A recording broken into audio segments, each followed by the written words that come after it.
Hello, in this video I want to show you how to fix the problem when you have stable internet connection, but you cannot use the Google Play Store or any browser in Samsung Galaxy F14.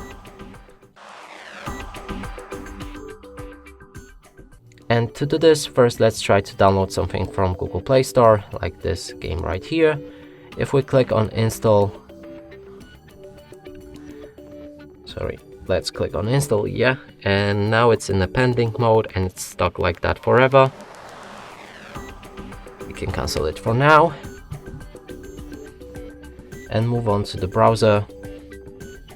Here, try to reach any website, like our HardReset.Info website.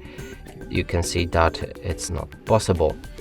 And to fix it, we'll need to open our settings, scroll all the way down and find General Management. Here enter date and time and set automatic date and time. If you go back to your Google Play Store and install the game, it should begin the download.